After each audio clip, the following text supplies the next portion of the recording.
Welcome back everyone to the second part of today's session. So we're going to continue with question 5.8. So we're going to finish off that and then we will look at a revision question which is slightly different to the one we've looked at. Okay, so we done all the transactions up to the 21st. So we're going to finish the transactions from the 24th to the 31st. So let's just go through those. So on the 24th, we've got EWC, delivery expenses charged on the account. So that was an invoice. So this would be your creditor's journal of 930 Rand. Then on the 25th, we've got Southern Motors again. This is a cash purchase of a delivery motorcycle used in the production of taxable supplies. So it's a delivery motorcycle, but they still say it falls under motor vehicle. So that's the account you're going to take it to. The fact that it is a delivery vehicle would mean that you are allowed to claim the input VAT. So it's specifically a delivery motorcycle. A motorcycle does not constitute a passenger vehicle because it can only seat one. So for that reason, you would be able to claim the input VAT. I'm just going to write here.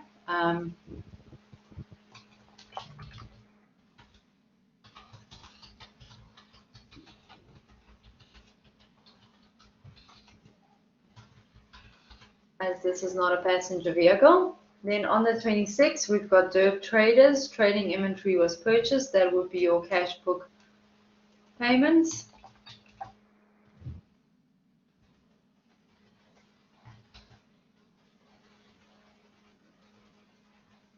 Okay, then on the 27th, Burton, defective packing materials were returned. So this is your CAJ.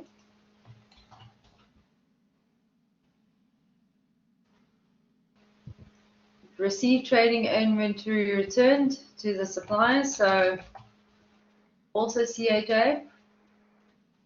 Then on the 28th, FG Motors, petrol charged on account, so the petrol charges on account, so it's a creditor, it's a creditor's journal.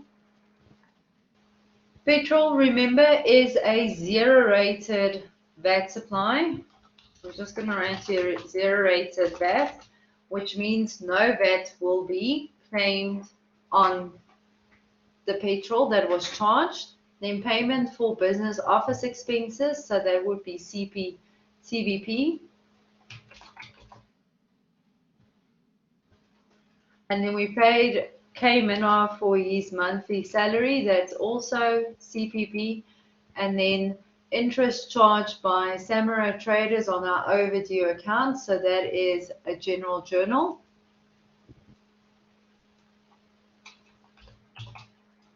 And then the last one was, it was realized that equipment was purchased for 841 Rand and 50 cents during September was erroneously debited to packaging materials. So this is a correction of error.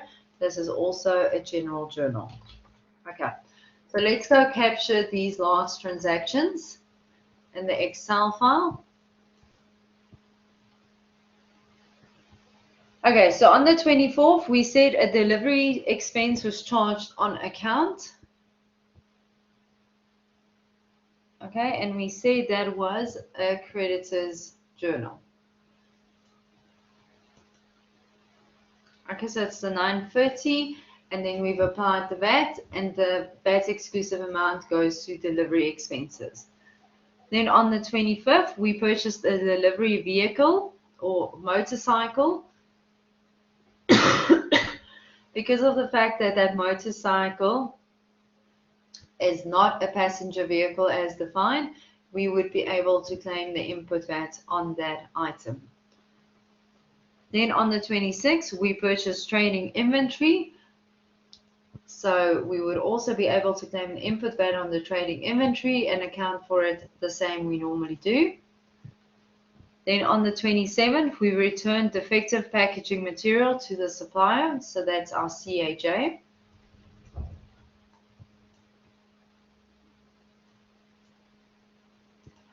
So you apply the 2850 280 Rand and 50 cents, and then you apply the VAT by multiplying with 15/115, and then the VAT exclusive amount goes to packaging materials. Then on the 27th, received for trading inventory returned to the supplier, so we got a rebate. So that we also account for the 57788, and we have the output VAT on it, and then the rest goes to trading inventory. Now we already know that we finished here, so we can just sum up the totals. Okay. Then on the 28th, inventory charged on account, so that was creditor, so we added on here. Now I said that petrol is a zero-rated VAT, so no VAT would be charged on that amount, and then we add up the totals for the creditor's journal. Then on the 31st, DAFCO, payment for business office refreshments was cash.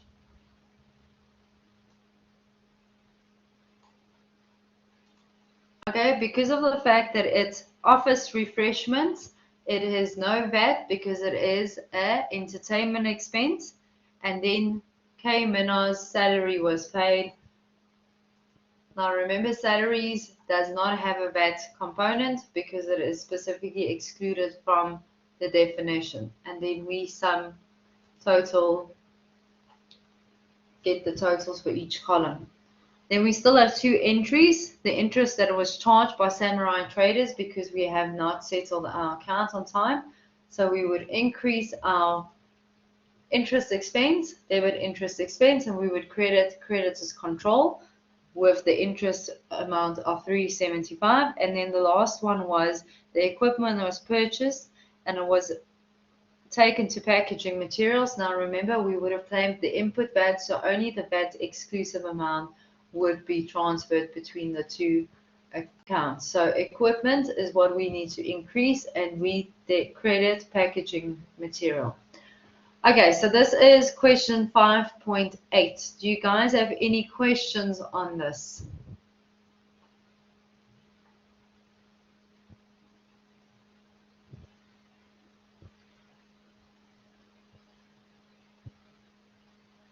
Is there anything that you are wondering about on question 5.8, or can we move on?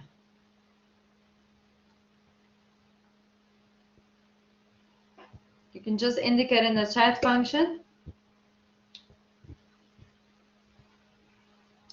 Okay, so Nick asked, would this be test level on the 23rd? So Nick, yes, this is test level. It won't be this many transactions, however, because you won't finish this in a test. So it would be something similar to this. However, it would be a reduced number of transactions. So instead of having 8 or 9 transactions in one journal, you would potentially have 4 transactions in each journal. So this is as difficult as you would get it. There will be a few things that they can change up, but this is about as difficult as you would see it. Any other questions?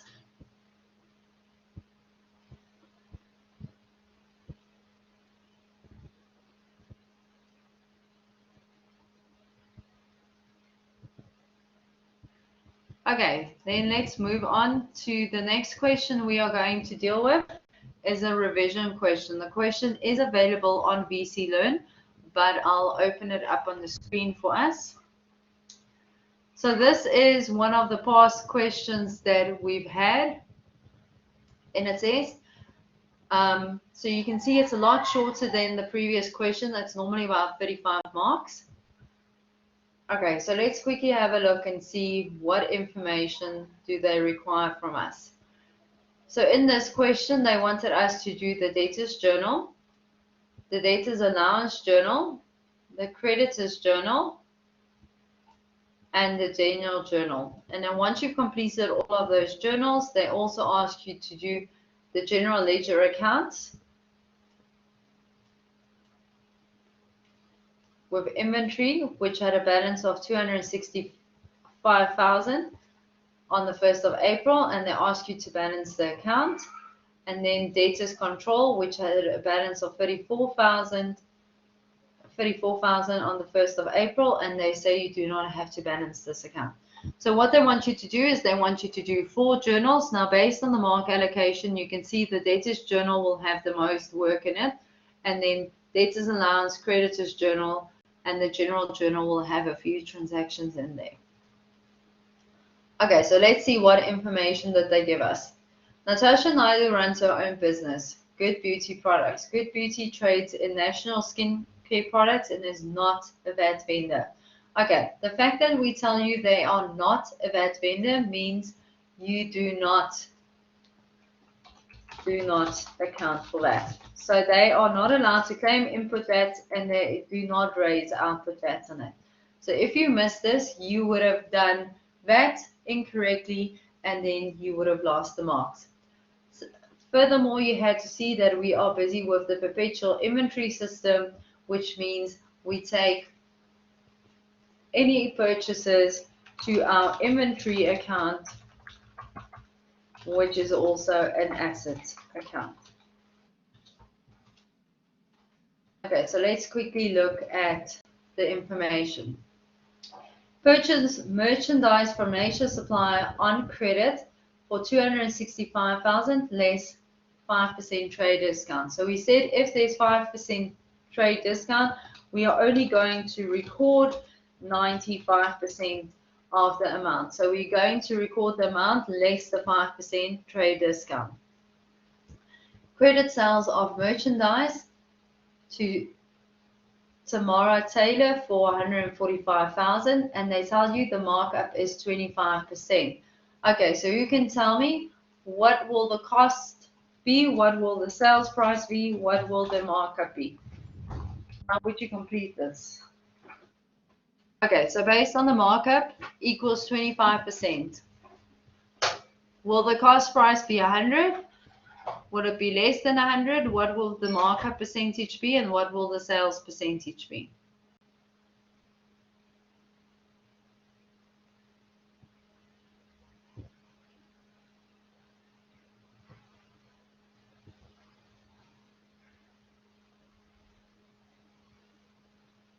Okay, based on the markup equals 25%. How would you complete that equation for me?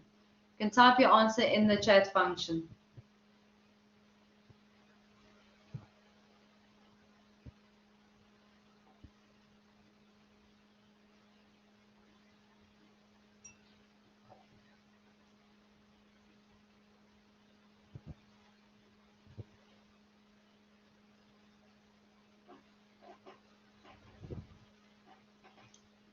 I'm trying to see if you guys understand the difference between a markup and a gross margin.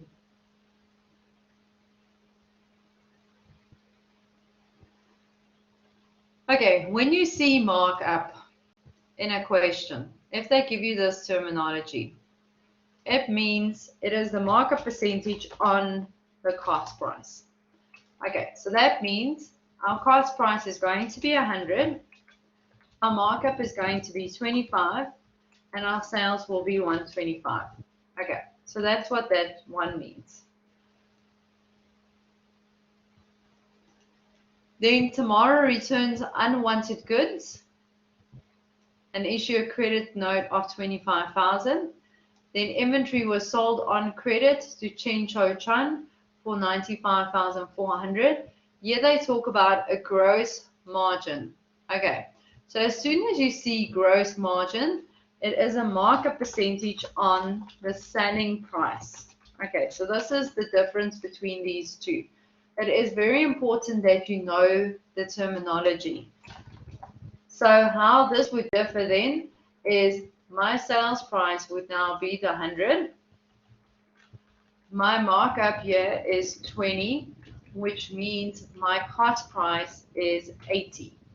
Okay, do you guys understand the difference between markup on cost and a markup on selling price? So a markup and a gross margin.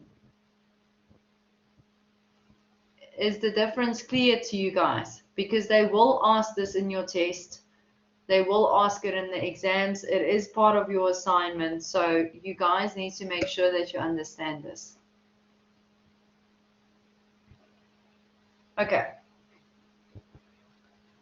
Then Beauty Products signed an agreement with an advertising company to run 6 adverts over the next 6 months for $25,600, and it will be paid at the end of the 6 months. So if we only pay it at the end of the 6 months, we would then be buying it on credit. Okay, so Andile just asked me to repeat the markups. Okay, so just to repeat it, if you see markup, markup means it is a markup percentage on cost. Okay, so that would be the first scenario where your cost represents the 100%, then you add your profit margin on there to get your new selling price percentage. If they tell you gross margin, so gross margin is a markup on your selling price. Okay, so that means your selling price represents the 100%. Your markup percentage or your profit percentage is the percentage in the question, and then your cost price will be the difference between the 100 and whatever your profit percentage is. Okay, Andile, does that make sense to you?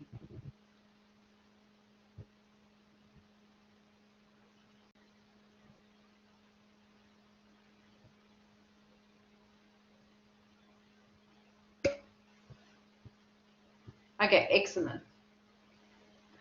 Then on the 27th, we gave a settlement discount of 3,000 Rand. Okay, we received a letter from Tamara's attorney stating she is insolvent, so we need to write it off as bad debt.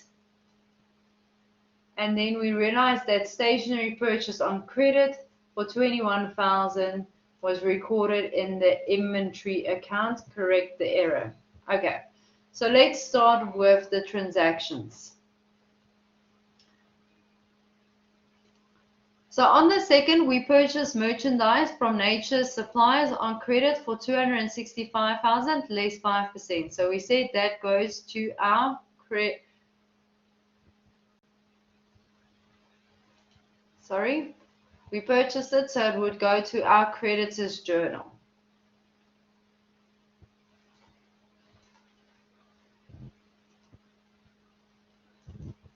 Okay, so how it was worked out.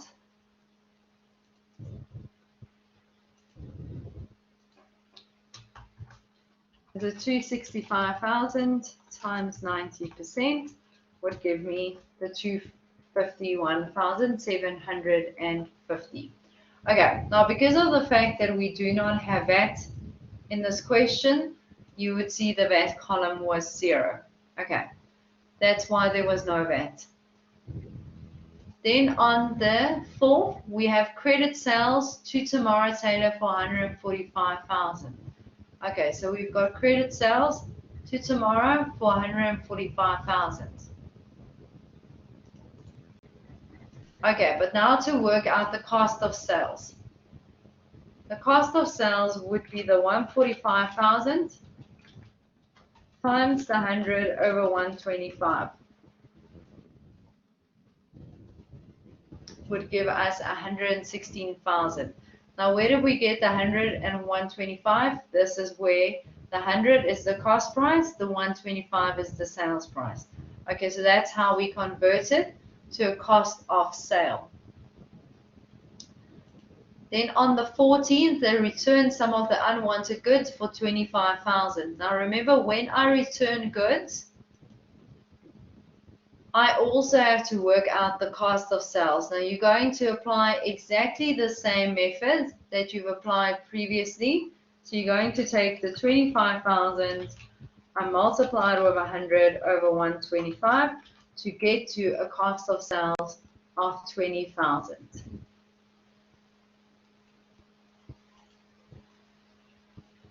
Then on the 14th as well, inventory was sold on credit to Chen Cho Chan for 95,400. Okay, so step 1 is we account for the sale. Okay, now what will differ here is because of the fact that this is the gross margin, our formula would be 95,400, but we will multiply it with 80 over 100 to work out our cost of sales of 76,320 Rand. Then on the 25th, we purchased advertising costs or advertisements for 25,600. We'll pay it at the end of 6 months. So that means it's on credit. So our creditor would be this. So it's the 25,600. Okay. Then Good Beauty Products gave Ching Cho Chan a settlement discount of 3,000 Rand. Okay, so we gave them a discount. Now that would fall under your journals. Now because we don't have that, you will only have two, and it's not settlement discount, it goes to sales. We will reduce the sales value with the 3,000 Rand. Okay, because we haven't actually sold that much.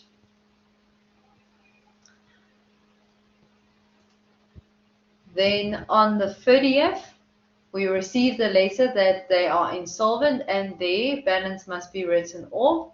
So now we look at how much have Tamara spent, only 145,000. She's returned 25,000. So that means Tamara still owes us 120,000 that needs to be written off to credit losses. And then on the 30th, we are correcting an error. So stationery was purchased on credit for 21,000 was incorrectly taken to inventory.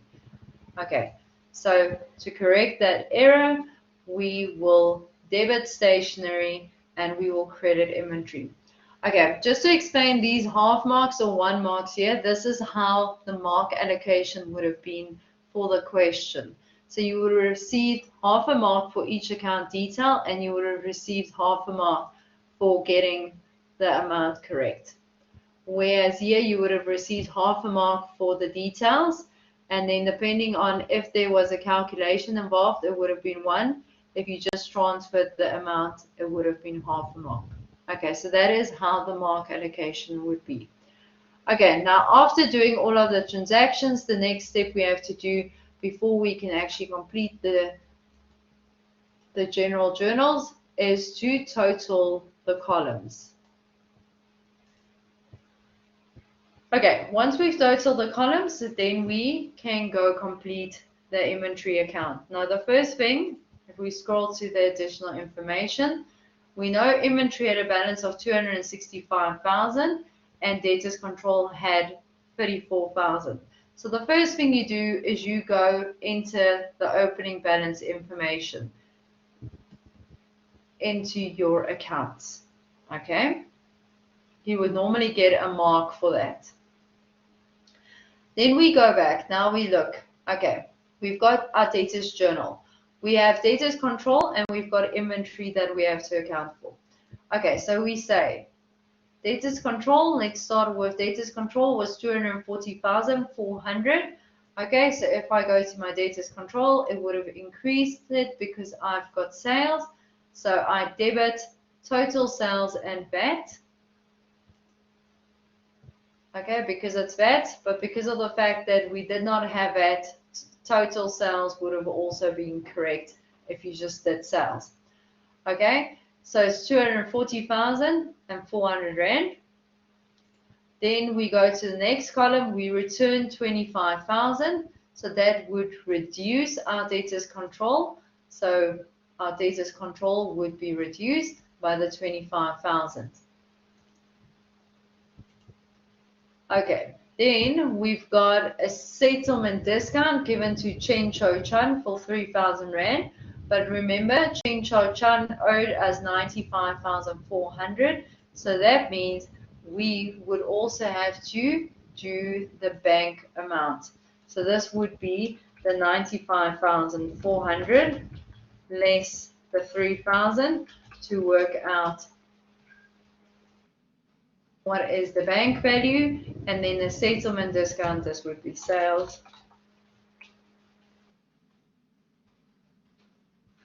would be 3,000 Rand. Okay, and then let's see, is there anything else? that affects our debtors control. Yes, the write-off 120,000. So we also have to do the bad debts write-off of 120,000 for credit losses. Now, because we did not have to balance this account, we can leave it as is. Okay, let's look at the inventory. So the inventory, if we look at inventory, here we've got trading inventory of 251,750. So we sold it. Let's see, that is creditors journal. So we purchased it. So we would increase our inventory with the 251,750. Okay.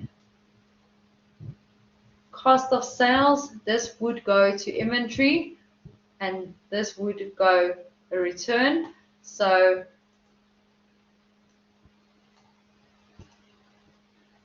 okay, stationery is our correction.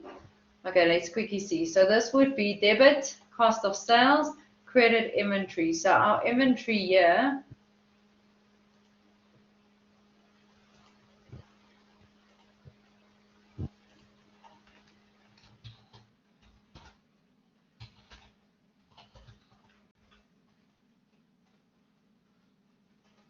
okay, so it would be cost of sales, so this would be DJ1.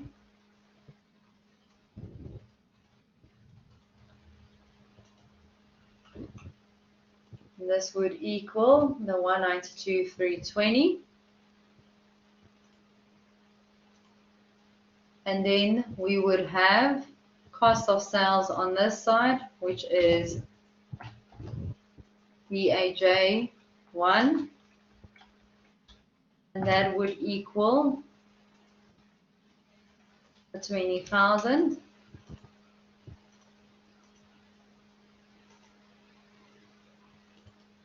Which is this here. Okay. And then we would have to balance it. So what we would have to do is you would say auto sum all of that. We would say, okay, that is the same as this. Then our balance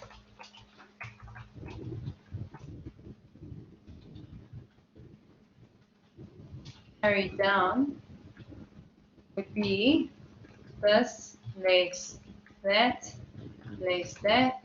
Oh, sorry. Less the 21,000 would give us 339,000. And then we would transfer that balance to the opening balance for the following month as such. Okay, and that is how you would balance your inventory account based on the information that was provided. Do you guys have any questions on this?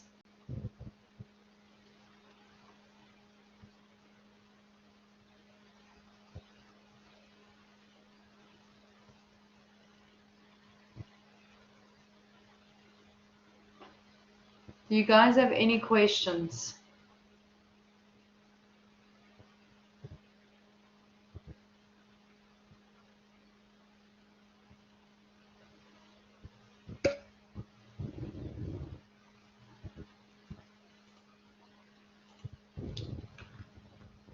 Okay. So if you guys don't have any questions, then that was it for today. So what I want you to do for homework is I want you to start revising learning units 1 to 5 so that you start preparing for your test and then also work on your assignments. Don't leave it till the last minute. What you can do is bring any questions that you might have on the assignment to class next time, and then we can go, well, actually we've got class after your assignments are due. So if you've got any questions on your assignment, please just email me and I will assist you via email with that regards. Okay, if there's no other questions, then you're welcome to leave this session. Then we are done. If you've got questions, I'll be online for a few more minutes.